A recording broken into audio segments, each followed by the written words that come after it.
রাজধানীর গুলশান আভিজাত এলাকায় রাত হলেই নামে মাতালদের আনাগোনা। রাতে পুলিশের চেকপোস্টে অহরহ ধরা পড়ছে নারীরা, যারা রাতভর বিভিন্ন ডিজে পার্টি ও মদ সেবন করে বের হলেই মাতলানো দেখা যায় সড়কে।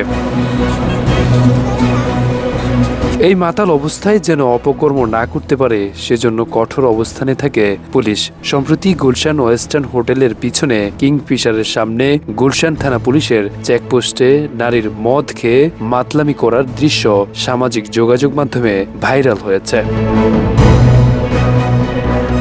ভিডিওতে দেখা যায় একজন পুরুষ ও নারী পুলিশের চেকপোস্টে ধরা পড়েছে, তবে ওখানে থাকা নারীটি মাদক সেবন করেছে, পুলিশকে নিয়ে নানা মন্তব্য করছে। পুরুষ লোকটি ক্ষমা চাইলেও তাদেরকে ক্ষমা না করে থানায় নিয়ে যাওয়া হয়।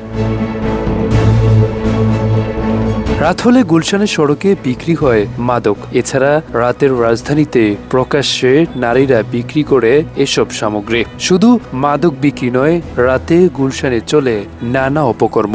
এসব অপকর্মের সাথে যুক্ত তরুণ তরুণীরা। বেশিরভাগ সময়ে রাতে নারীরা ভাড়ায় যায়, এমন দৃশ্য দেখা যায়।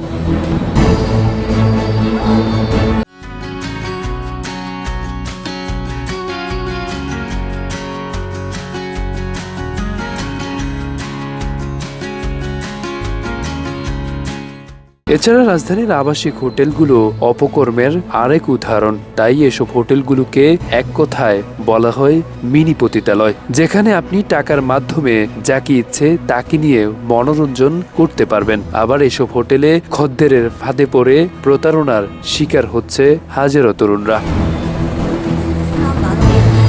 তবে এসব অপকর্মের খেলা চলে গুলশান আভিজাত এলাকায়। এসব অপকর্ম নির্মূল করতে পারছে না আইন শৃঙ্খলা বাহিনী। আরাফাত হোসেন, যুগের চিন্তা, ঢাকা।